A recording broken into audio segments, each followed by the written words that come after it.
Thing started.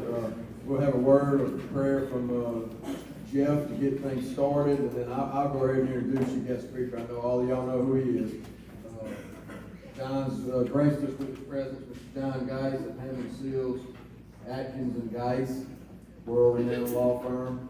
He's going to go over all of the things that we believe are pertinent for y'all to know about. He's gone over some of them before.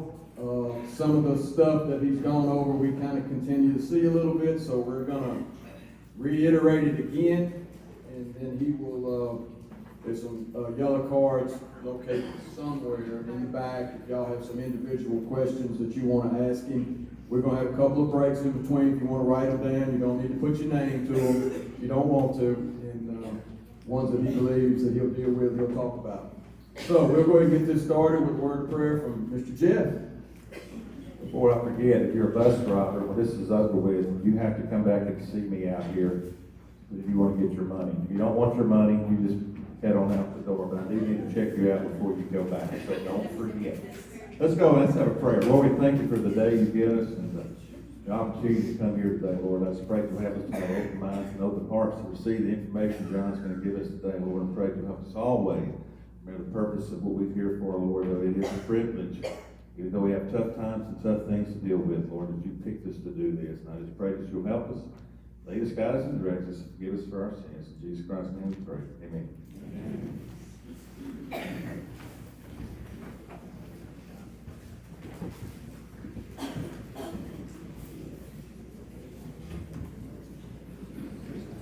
All right, good morning. How are y'all doing? Can you hear me? No.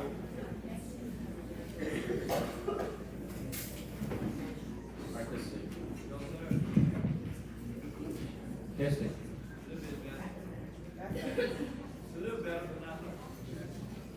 All right, I think they're going to turn it up. Anyway, like he said in his prayer, it's good to be here. I'm going to be sitting down a lot today because I almost was not here. I had a little encounter with a machete, and it got the best of me. Kind of like deer hunting, and we had to clear, those deer hunters out there know you have to clear out your shooting lanes, and I didn't actually whack myself, but I actually turned abruptly and stabbed myself in the leg. And so 10 stitches later, I'm still here. So thanks to a tourniquet. So those of you that deer hunting, be careful with the darn machetes. They don't go good with legs, I can tell you. But seriously, folks, let's get better. It's good to be here again. And I know that you're not here by choice, and I'm going to be mindful of that, and we're going to try to cover what we need to cover and get you out of here. I wish the sun was shining, and it was a good reason to get out of here, but it's kind of nasty outside. So we're going to get started. I always like to start by telling you some of the things that happened since the last time we were here. Last week, I got a call. Teacher was vaping. It wasn't at school, thank goodness. The thing exploded. The battery, it was made by LG, exploded and blew all of her teeth out. So I know many people try those devices. That was the first time I'd seen that happen or heard of it. In the school setting, the vaping is gone wild. We have kids that are putting marijuana and stuff in the devices, and they're much more prevalent these days, and they're harder to police sometimes because it's not as much odor and all, but those are an issue. It's a safety issue, and I think this next legislative session, you're going to see something passed as far as vapes and dealing with them in the school setting and maybe elevating the punishment. The Center for Disease Control has recently put out some very damning information about the impact of those devices. So, in addition to losing your teeth, it's not good for your health, and I see that as something coming. Also had a situation this week where a bus driver was on his telephone, and all buses now, or a lot of them have cameras, and I watched 23 minutes of video before the impact of this accident. And the bus driver was on the cell phone for like 21 of those 23 minutes. And she was holding the phone in her right hand, kind of like this, and was talking into the end of it and was driving. Sometimes both hands left the wheel. Well, as she was nearing an intersection, she stopped, but then pulled out in front of an oncoming truck and kind of got hit right on the door. And there were 6 students in the bus, and the bus was towed away. It was in pretty bad shape. No broken bones or anything like that. I'm sure we'll hear just how bad the students and all were injured later on. But let me tell you, the cell phones and bus driving don't mix. And I learned as a result of this accident, this was on Thursday of last week, you know, we tell bus drivers in our in-services, don't use the phone, don't use the phone.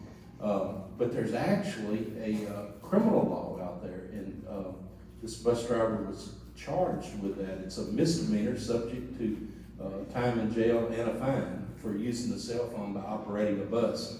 So it's just a video that brought it home to me. I also had a bus driver situation where a kid was acting up on the bus, and the bus driver had called the parent and called the parent. Well, the next time the bus driver called the parent and said, look, you've got to do something about this kid. And the mom said, I tell you what, you meet me at the corner of 2nd and such street and pull over, and I'm going to take care of this. And so the bus driver met the lady at that spot and stopped the bus, and the mother came up on that bus and drug the kid out. And in a lot of these buses, the camera faces the driver from the left, and you can see out the door. She took that kid out the door and pulled his pants down. Bare butt, just beat that kid. I lost count of 50-something licks. She hit him in the back, she hit him in the butt, she hit him on the head.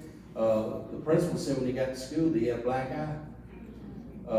So they put him back on the bus. The kid came to school, and 2 days later, somebody on the street that observed that beating called the police, and they retrieved that video off that school bus, and they arrested the bus driver and the mom.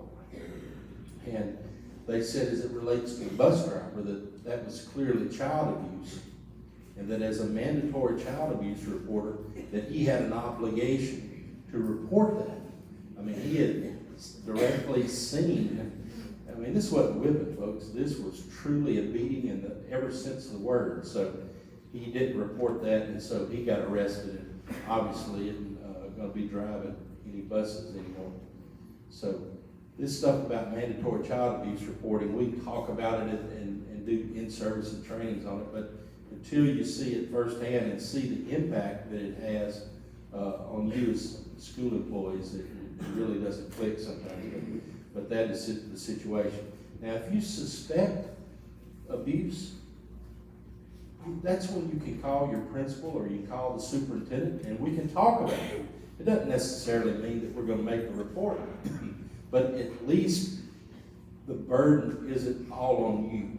That's what we don't want. We don't want you to have to say, ooh, is this child abuse? Is this something I have to report? We're not asking you to make that decision. All we're asking you is to bring it to our attention so we can help you with that. And if necessary, we'll assist you in making the necessary report so that you don't find yourself like the bus driver with a criminal problem, because we certainly don't want that. Now, I know this is the second time in 3 months that you've heard me sit here and do this, and so I want to hit some of the high points and some of the things, as John said, that seem to be recurring. And they're not necessarily recurring as much here as they are statewide. Every school district in this state preaches supervision of students. You know, that is the one thing that gets us all in trouble. I've never taught a class in the day in my life. I've never been a paraprofessional, never driven a bus. I've never served any food in the cafeteria. I don't get calls to say, John, let me share a celebration. Let me tell you some good news. When we get a call, it's about a problem. And 99% of those problems relate to the supervision of students or the lack of supervision. Because as I've told you before, if a teacher is present and a child is injured, the majority of the times we don't have any exposure there. Just because a child is injured at school does not mean that we're gonna have to pay money, okay? It's if the child is injured and we were the cause of it, or we could have prevented it, where we have a problem. Since we spoke last, I had a situation in the northwest part of the state where a teacher is at the front of her class teaching. It's actually a library class, so she's doing something about a book report. And one of those grills, those metal grills that go in the air register where the air comes out, it just fell out of the ceiling. Fell out of the ceiling and hit a kid on the head. It cut the kid. Now, we don't have a lawsuit yet, but I don't think we're going to have any exposure on our part, because we did not have any reason to believe that air vent was a danger, or we didn't have any reason to believe that it was about to fall. We had no notice that there was a loose air vent.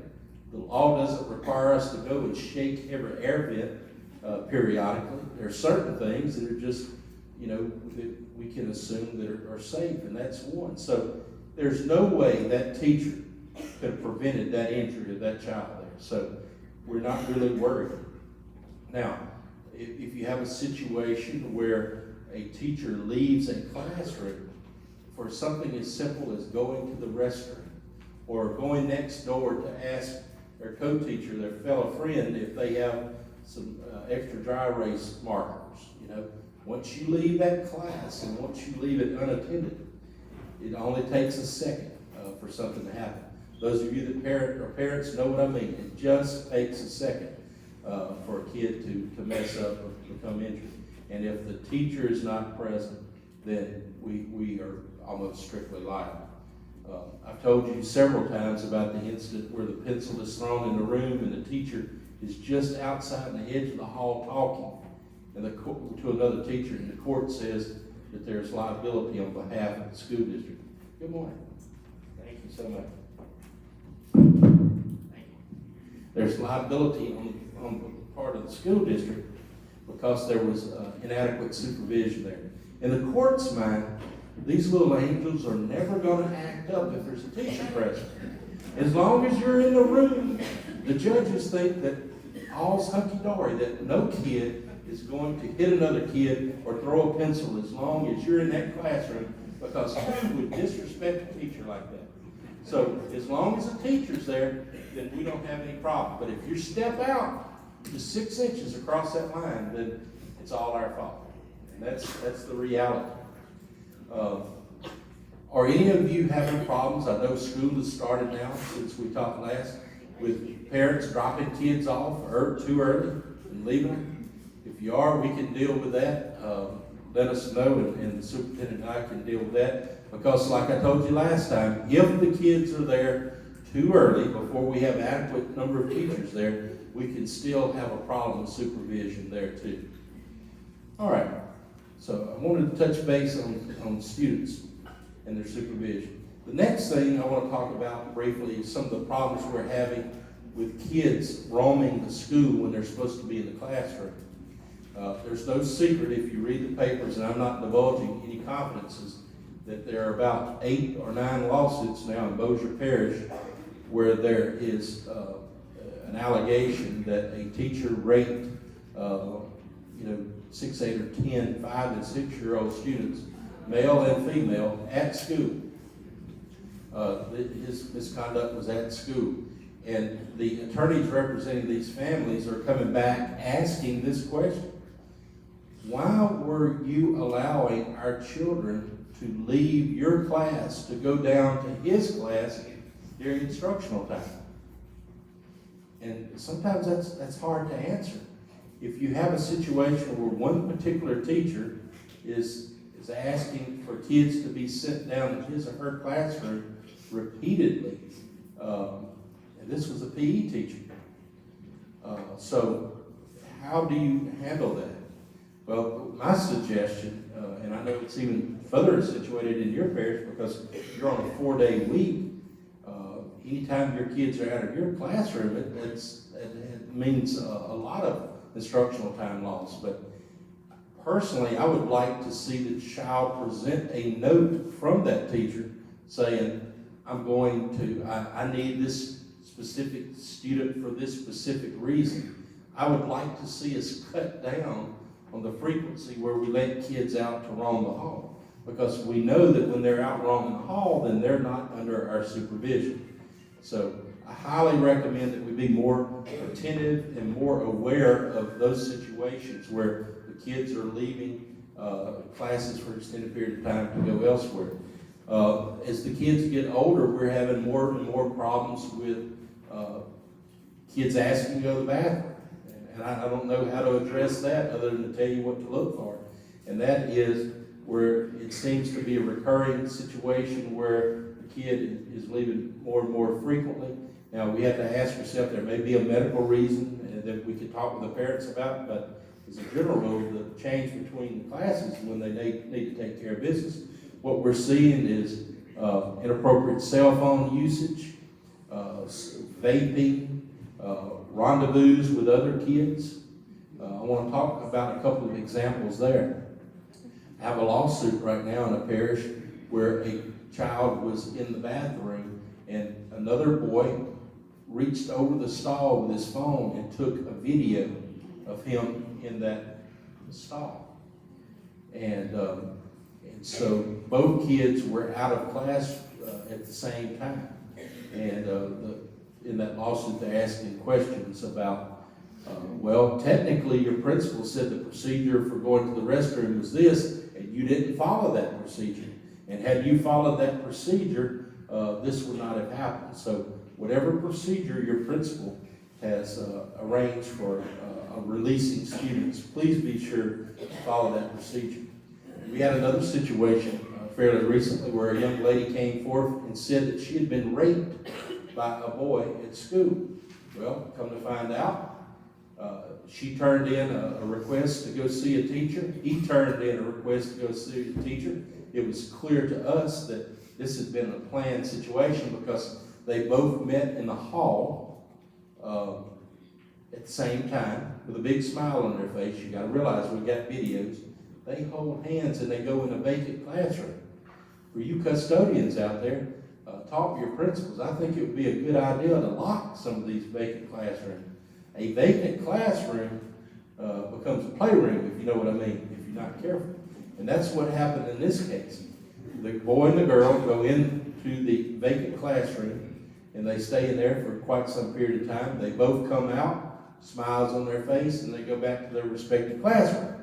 Well, what happened was during our investigation, we found out that at the next recess, another little boy came up to the young lady and said, "Hey, I want to meet you in that classroom too." What happened was that other boy started bragging to his buddies what he had done. And so some people started coming up to that girl and she panicked, thought her dad was going to find out. So she cried rape. And they originally arrested the boy, but then when they got this school video, it changed everything. When they went into that classroom, that vacant classroom, I think there were 10 condoms in the trash can. It was obvious that this room had truly become something other than a vacant classroom. And so it's for that reason that I recommend that you consider securing those rooms and not leaving them vacant. So stuff like that can happen. You know, another problem that we're having in South Louisiana, and I don't know what your situation is up here. In South Louisiana, they have had a practice of teachers running errands and teachers leaving during their planning period. And what happens is if you're in a wreck, it becomes an issue of was the teacher on a mission for the school or were they on a personal errand? You see, if you have a wreck delivering something from one school to the other, you're in the course and scope of your employment. And so the school board is liable for your negligence. But if you're running a personal mission, you're going to run up to Max or to Brookshire's to get something for supper that night, then you're on a personal mission, and if you have a wreck, then you're on your own. And so, don't blame your principal, blame me for trying to curtail those type trips, because it's not good for you or the school district to find yourselves in this situation. And similarly, if you are gonna leave, I've asked the principals to have a sheet there so you can say when you leave and why you leave. Okay, because the principal needs to know if you're going on a quote school mission for which we would be responsible. Maybe there's another way to get the material to you, or to make this run so that we don't have that type of exposure there. You see, we have to apply for insurance every year. Well, let me stop there. What I've learned over the years is if you're told you can't do this or you must do this, sometimes we resent that. But if we all know why we're being asked to do this or told not to do that, at least we can swallow it. And so I want to tell you why. I've already told you about the automobile accidents and all. But the other thing is we have to apply for insurance each year. And you're a member of a group called PCAL, which is a very good group. There's one other called Lorma. Both of them are good. But PCAL's got some great people that work there. And what they do is they determine the premium they charge us based on how much exposure they have. And so they want to know that we have sheets that will allow them, in the event of an accident, to determine was it a school trip or a personal trip. So our insurance company asks us to have that type of information in order to protect the money of the school board, and to be just straight up honest with you, to protect the money of PCAL too. So it's not that we're just sitting up here at the central office thinking, well, I bet you we need to do this and do this. Sometimes these decisions are placed from even above us, and one of those would be sign-in sheets of this nature. So I wanted to call that to your attention and tell you why that is. It's not someone being nosy. It's not someone being a busybody. It's because of lawsuits and our insurance companies there. Another common problem we're having is duty posts, and this is statewide. We really need to be on our duty post, and I don't need to tell you why in detail, because we've already told you that if you're not there, just like in your classroom, and an accident happens, then we're going to have exposure. So please get on your duty post. This even applies to class changes. I'm sure that all of your principals have you in the halls, out in front of your classrooms when classes change. And that's for a reason, because if a fight breaks out, you're visible. You can either intervene and stop the fight, or you can call somebody and report the fight. Now, I want to address fights here in a second. I get questions all the time. Well, John, what are we supposed to do when there's a fight? You're supposed to use common sense. If you've got two kindergarten boys fighting, or pre-K boys fighting, you can't just say, "Ooh, I didn't want to hurt my, I didn't want to get in there." All right, that's not going to be reasonable. But if you've got two high school football players, about 250 each going at it, nobody's going to expect you to hop up in there. Okay, that's why you use a panic button or your phone, or you call for assistance.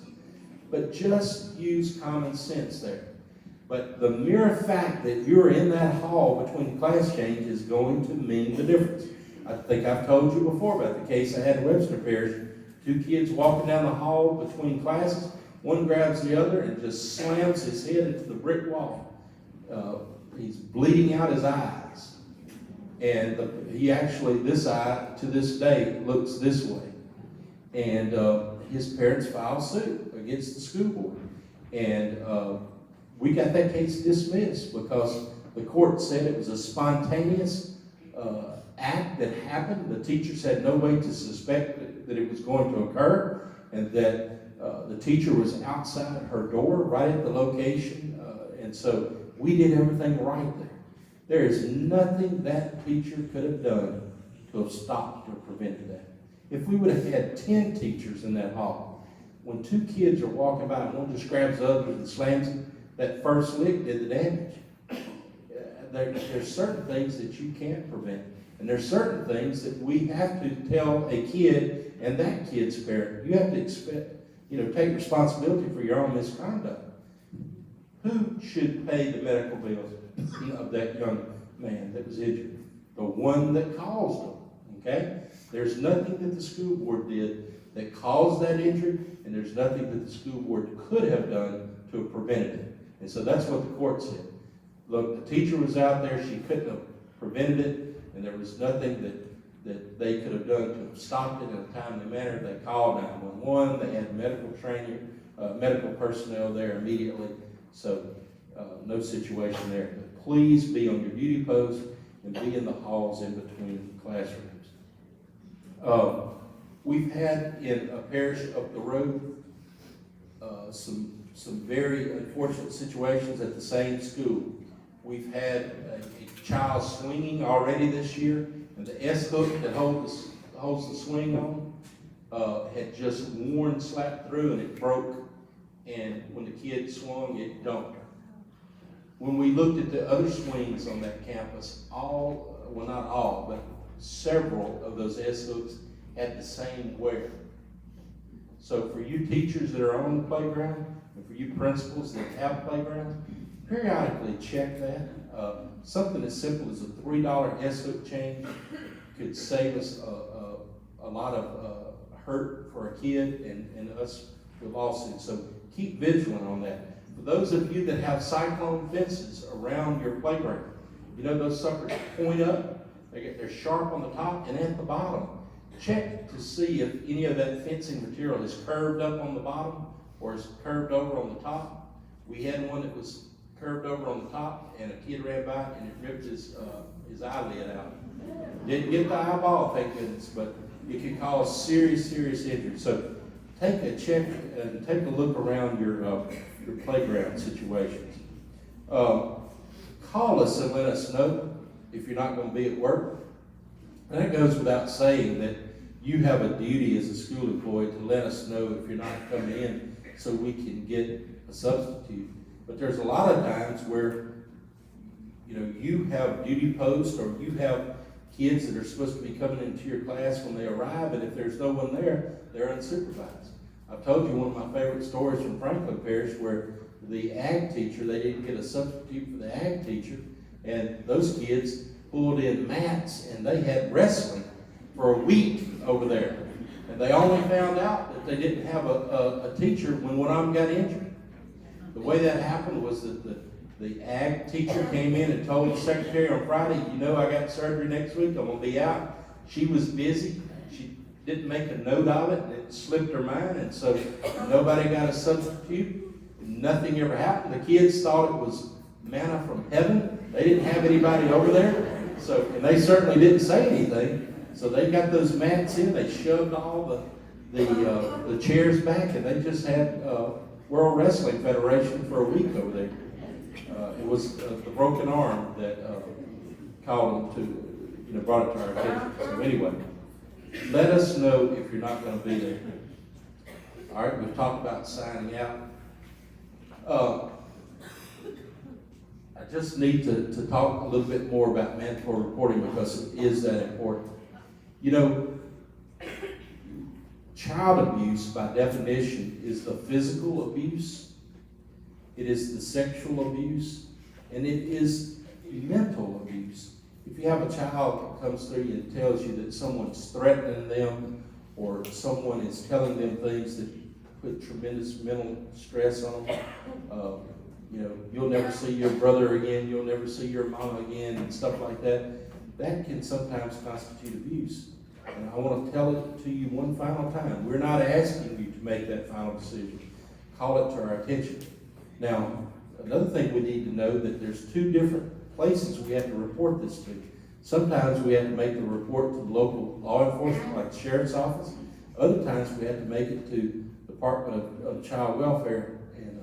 And so it depends on who the alleged perpetrator is as to where that report occurs. So we need you to tell us what the facts are, what you've observed, what you've been told, and who the alleged perpetrator is, if you know, because that will make a decision for us as to who we report it to. Another way I like to tell you is you can't go to jail if your test scores drop. You can't go to jail if you don't call us and tell us you're not coming to work. You can't go to jail if that thing falls out of the ceiling and hits a kid, or if that escalator breaks. But you can go to jail if you don't help us with that mandatory reporting. So that's a dead horse. I'm gonna move on, I promise on that. All right. Grades. We see a lot of issues statewide on grading.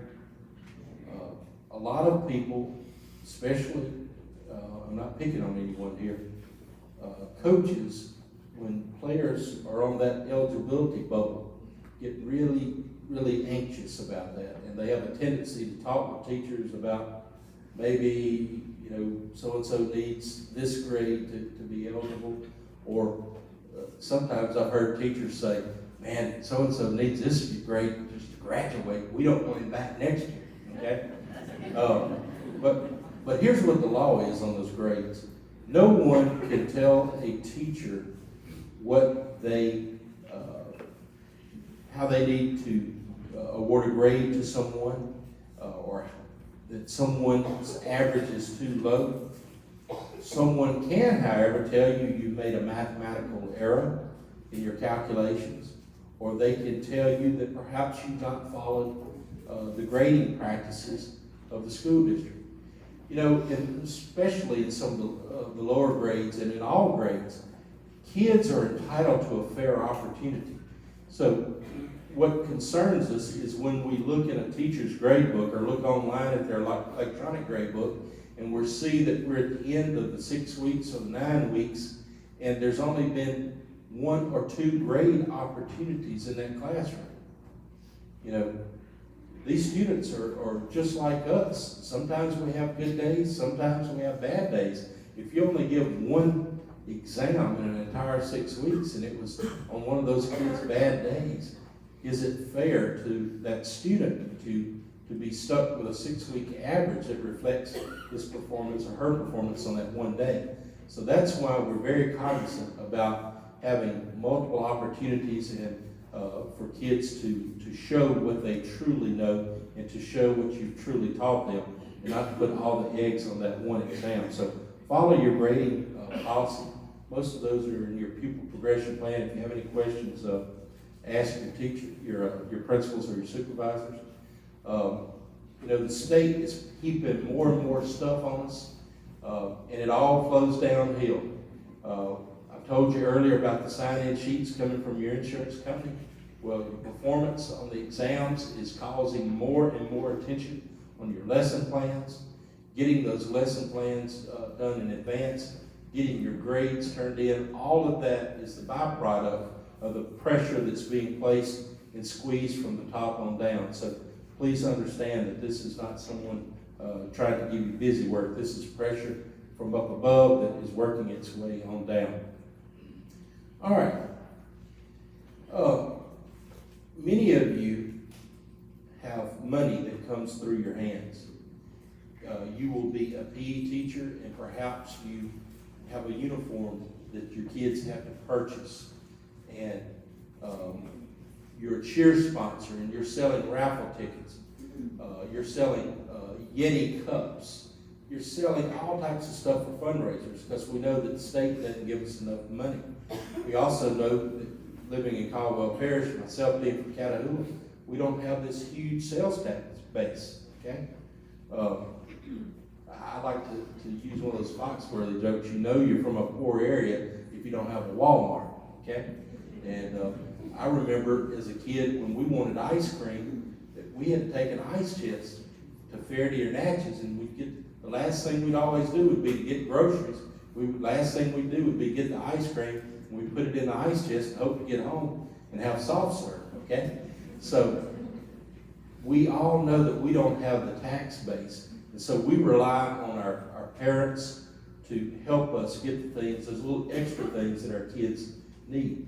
And if any of that money comes up missing, or if any of those products aren't delivered, my daughter was telling me last night that we bought cookie dough from our neighbor next door, and she knows that cookie dough is in because some of her other friends that bought it got their cookie dough, but she hadn't got hers yet, okay? If we don't take care of the money, or if we don't deliver the products, we tell the public that we're gonna do, then we lose faith and trust in the eyes of the public, which really hurts us in the long run. So if you receive money, please do not keep that money in your room. We have policies that require you to deposit that money.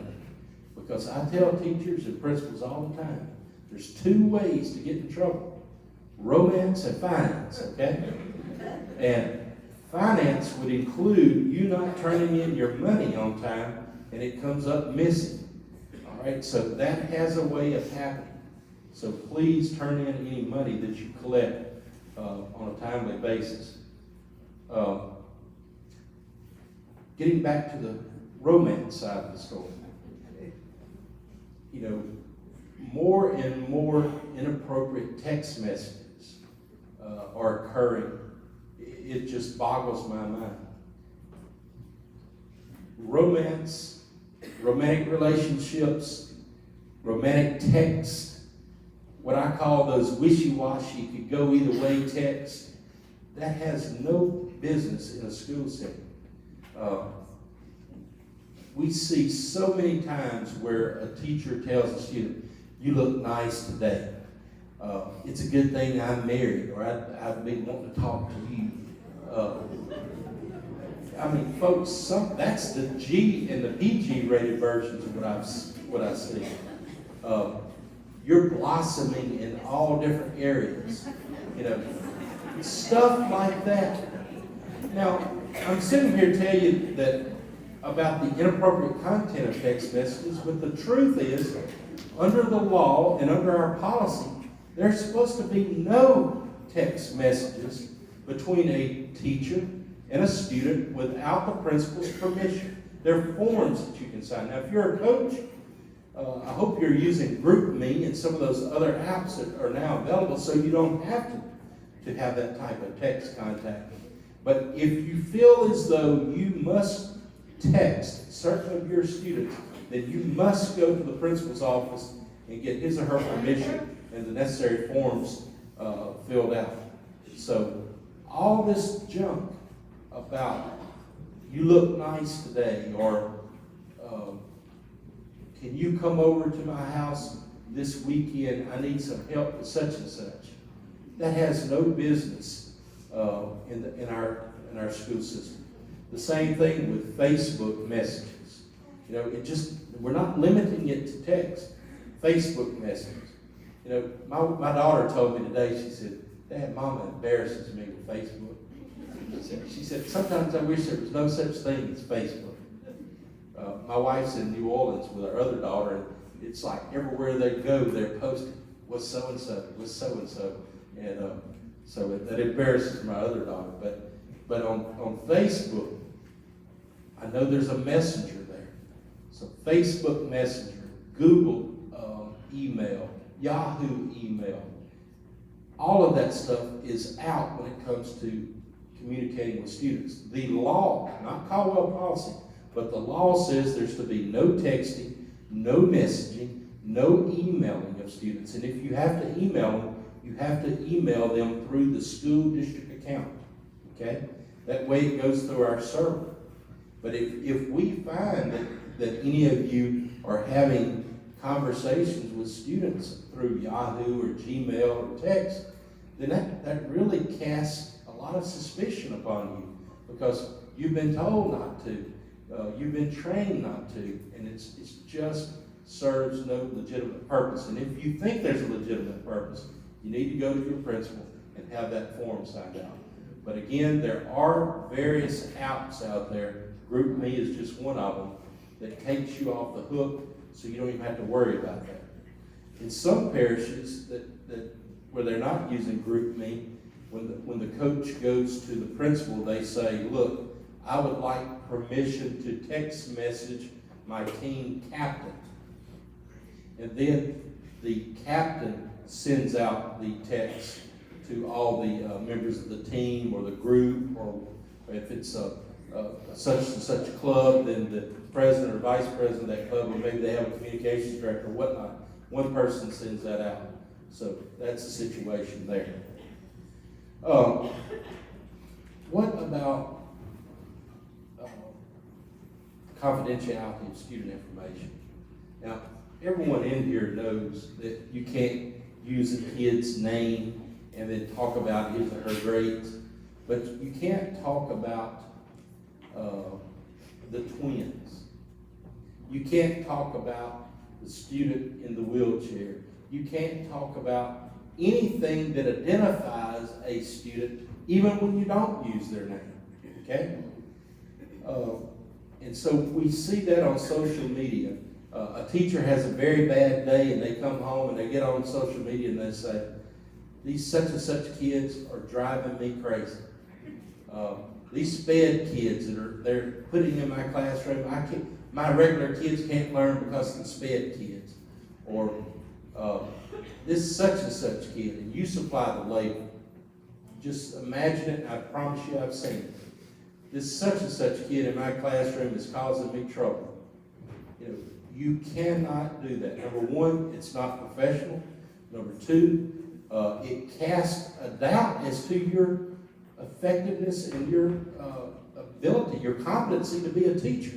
I submit to you that a competent professional teacher does not belittle a student in the classroom or online or do anything to make the public feel as though their child may not be treated fairly. For instance, if you say something like on your Facebook post, these SPED kids are driving me crazy. Now let's say that you're the parent of one of those children. Don't you question how your child is being treated in that teacher's classroom? And so when we talk about grounds for terminating teachers, the grounds are incompetency, willful neglect of duty, and dishonesty when you read the law books. But there are cases out there to say that if a teacher loses his or her effectiveness and parents want their children removed from his or her classroom, then that is another grounds for termination. So you could easily find yourself making what you thought was a harmless Facebook post that results in parents asking for their kids to be removed from your classroom, and you can find yourself facing one of those loss of effectiveness situations. So just be careful, folks. Be careful. We are all hired to educate our kids, to educate all of our kids, to love all of our kids, and to treat them the way we would want our own children to be treated. So just be careful and think before you hit that enter button or that send button. All right, parent-teacher conferences. We don't want to throw you to the wolves there. The state law says that we have to hold certain parent-teacher opportunities throughout the school year.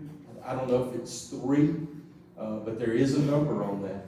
And so when you're told that we're going to have parent-teacher conferences, it's not because we think as a parish it's a good thing, which we do, but we also know that it's mandated by law. If, however, you think that you're going to have a bad conference with a parent, then let your principal know or your supervisor know that so that we can arrange it at the principal's office. We've actually seen some parent-teacher conferences be held at the central office. We've had SRO officers in the hall for some of these conferences. We've even taken steps to tell parents they can't come on campus because of the way they act out. So we want you to be comfortable and safe as it relates to your interaction with these parents. We know that parents can be unreasonable sometimes. I jokingly say that when you deal with a person's child or their wallet, they lose all of their common sense and they go crazy, okay? So just let us help you on those parent-teacher conferences. Cell phones. Several years ago, it seemed like students' use of cell phones was the big deal. I had a situation where a young lady had the cell phone in the inside of her bra, and the principal stuck her hand in there and retrieved that cell phone. She said, "Give me the cell phone." The student said, "I don't have a cell phone." She said, "I see the cell phone, give it to me." "I don't have a cell phone." That's when she reached her hand up. Well, let me just say it like this. There ain't a cell phone out there worth doing it. Okay? Think about this. When a quarterback throws a ball, there's about 3 things that can happen. Only one of the 3 is good. The ball can be intercepted, it can be incomplete, or it can be completed. Only one good. And I'm sitting here thinking in my mind, and trying to do that same list with that principal reaching her hand in there. There ain't anything over there that can be good. So, don't do something like that. Now, as far as you as teachers, when you have a planning period and you need to make a call, that we understand that. But the one thing that can get us in a bind is if during instructional time, we're using our cell phone. Now, I've just had a flashback to the vaping deal. I've got this situation in South Louisiana where a teacher's being recommended for termination. She was vaping in the classroom. And one of the students said, well, if you can vape, I can vape. And the student pulled out his vape deal. Forgive me, I don't know all the terminology, but his electronic cigarette. The teacher pulled out hers and the student pulled out his in the classroom. So, same thing with cell phones. How do we tell kids, we're going to hold you accountable and we don't want you to use cell phones during the classroom when the teacher is doing it? And so, and how do we explain Facebook posts that are being posted online during instructional time? That's kind of hard for me to justify. I want to give you the benefit of the doubt, but posting a picture of what y'all did this weekend during English class or during math class or whatever, that's just kind of hard to justify. So please be cognizant of that. The other thing that we have is school is placed on lockdown. Let's say that there is someone in the community that has done something the police are after. Teachers start text messaging parents, come get your children, we're on lockdown. Folks, we understand that having fewer students to look after is sometimes a good thing. No parent can, or nobody that's ever been in your shoes can't deny that, but it is a breach of your duty. It is a breach of your duty to start text messaging parents and tell them to come pick up their kids. That's a decision that law enforcement will tell us about. I actually had a situation where there was a shooter at a school since school started this year, since we visited last, and we had to coordinate with law enforcement. They brought, there was only 6 or 8 buses that serviced this small rural school. They brought the bus right up to the school. They got the kids on the bus, and they had a cop car follow each bus as it dropped off each kid on that route. What it was they had 2 families that were feuding, and the Hatfields said, I'm going to shoot the McCoy's kids, and the McCoys said, I'm going to shoot the Hatfields kids, and the police said, look, I know the Hatfields and McCoys in this parish, they're capable of doing it. We've housed them at our lockup hotel several times before, and so they took it as a legitimate threat, and they literally brought that bus up to the closest exit to get them on, and they had a police car follow every bus as they dropped off the kids. So stuff like that does happen. So please allow law enforcement to take care of that. All right. What about field trips? Now, when we're planning a field trip, there's several things we need to take into consideration. We need to have parental permission, and that's why we have these forms. We also need to make sure that if something other than a school bus is going to be used for transportation, that it's adequately insured. Do you know out there, everybody in the room, that when you put a kid in your car to take them somewhere, your insurance is going to pay first? Let's say you have a wreck, and you say, well, I was on a school board mission. Well, your insurance, your State Farm, your General, or whoever who you got it with, is going to pay first. And if that's not enough, then it goes to the school board. So we all have some skin in the game here, and so we need to have those permission forms. we need to, if you're the sponsor, you need to find out how many adults you're gonna need to adequately supervise these students. I highly recommend that if we're gonna have people stay with the students, that they follow the volunteer protocol that has been adopted in this parish. It's in your handbook to make sure that we've checked out the volunteers. There's a volunteer protocol. All that needs to be done sufficiently in advance of the trip so that we can make sure that all those boxes have been checked. The same thing applies if we're going to allow communities or families to use our schools.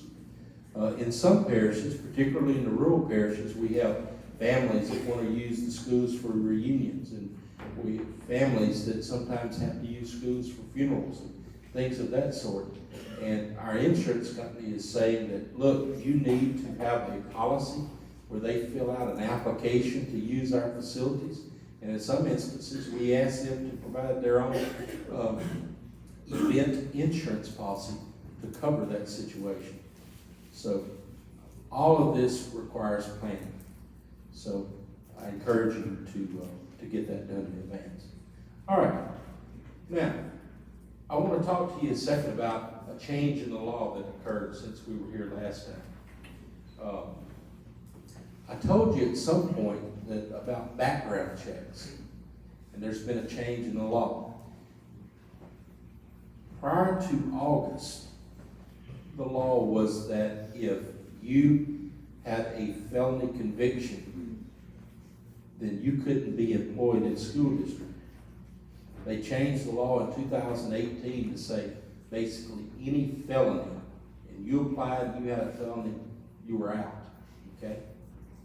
Well, they changed the law back in 2019 to what it was several years ago. And the way it works for those of you that have friends and relatives that want to apply is this. You come in, you apply, you give your fingerprint. They run it through the big computer in the sky. If it comes back that you have a felony conviction, then they look at a list of crimes. So certain felony convictions and certain misdemeanor convictions will not render you ineligible to work. So if though it is a crime that's on that list, then you can't work. Now the list includes crimes of violence, like your murders, your aggravated batteries, sex offenses, your rape, sexual battery, and then drug offenses. So if you remember those three, if you've got a relative that's got a violent crime, a sex offense, or drug offense, they're probably not going to get a job in any school district. Now, just because your crime is not on that list doesn't mean that you're guaranteed employment. Let me give you an example there. Let's say that your first cousin needs a job and they have been an accountant before and the business office needs some assistance. So they come in and apply, they give their fingerprint, and it comes back theft or some type of payroll fraud or something like that. Now, what school district is going to hire someone to work in the personnel department with a payroll fraud conviction, and then the person says, well, it's not on that list? That list is the shall not hire, cannot hire list. The school district still has to use the same common sense I'm asking you to use. And so no one is going to hire a fox to guard the hen house, okay? So that is the situation. But the big change in the law is it's no longer any felony that boots you out, okay? All right. Let's see. As it relates to your job as school employees, your job description and your contracts govern what you must do. So many people forget the fact that we have a job description, we have a contract, but we also have a policy that I want all of you to read, GBRA, that's on employee conduct. Every time I read it, I find something new in there. And there's also that catch-all phrase in there that says, just because it is not precluded by this policy does not mean that you're free to do it. That certain offenses are so basic and are of such common sense knowledge that you can still be held to, you can be held accountable for it. We had the teacher that was urinating in the trash can instead of going to the bathroom, and tried to say, well, that's not in our policy, okay? Do you think that needs to be in a policy? Do you think how long your policy manual would have to be if we had to get down to you must urinate in the respective restroom?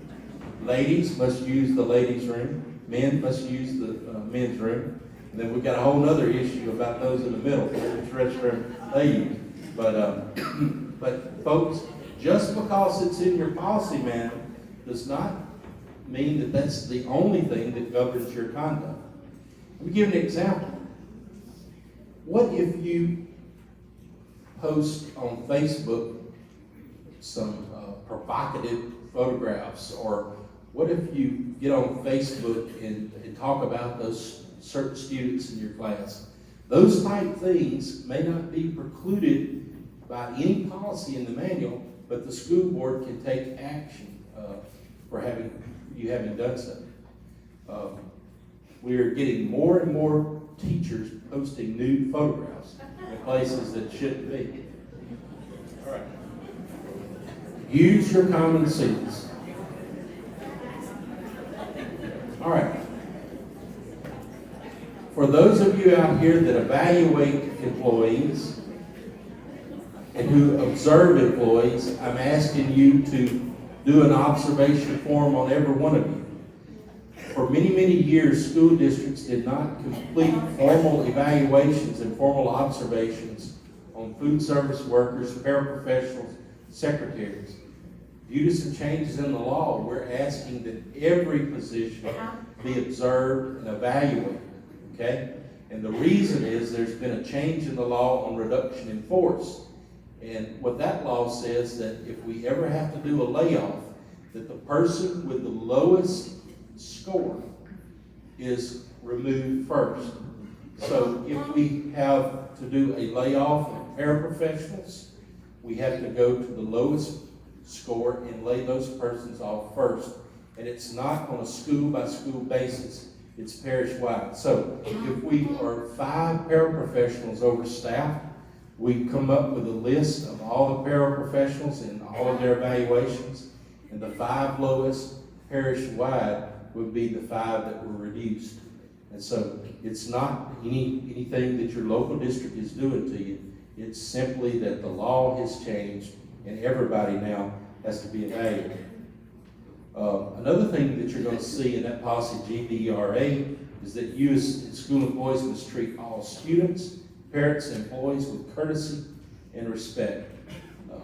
And we see more and more situations where we have teachers feuding, or employees feuding. We had one lock a teacher in a room in a certain parish this year since school started. The teacher was banging, and the other one said, oh, it was an accident. So, but the truth was there was enough animosity between them that we could tell that it wasn't an accident. All right. Let's talk about student discipline for a while. I'm hitting some of the hot button topics that we see. Student discipline is always a problem. If you are going to use corporal punishment, you must follow the policy in this particular parish. You can't simply say, oh, I know how to paddle a kid. Most policies require documentation, witnesses, and things of that sort. It is never appropriate to run a kid for punishment in the school setting, okay? We've had a situation where a principal last year made a kid do like 100 or 200 sit-ups, and it actually ruptured something in the child's stomach, and this child had to undergo surgery, and the school district ultimately had to pay the cost of that surgery. So using physical discipline as a means, or physical exercise as a means of punishment in the school setting is really risky, and we're asking you not to do that. We had a student that came to the PE teacher. The PE teacher made him run laps for doing something, and the kid came to her and said, "Oh, my side's hurting, my side's hurting." And the teacher said, "You're just out of shape, keep running." And the kid came back and said, "My side's hurting, please, keep running." The child's appendix ruptured, okay? So these are the type of things that are happening. And it used to be, for you coaches out here, for instance, when school started back and football practice was starting up, my coach had a schedule from X to X will do warm up, X to X will be offense, X time to such and such time will be defense, then we'll have a water break, okay? And so that's out now. The current thought is that kids get water whenever the kids determine that they need water, and the kids get a break whenever they determine that they need a break, within certain reasonable guidelines. The thing we don't want to have is we don't want to lose a kid to a heat stroke. We don't want to lose a kid to an appendix. We don't want to have a child with a ruptured abdomen because of the punishment that we were extracting from them. That simply cannot be allowed to happen. All right, we're going to take about a 10-minute break now. We'll come back. Now look, John told you there are cards out there. There are cards out there for you to write questions, to tell me what you want to talk about, not what you want to hear me say. Thank you.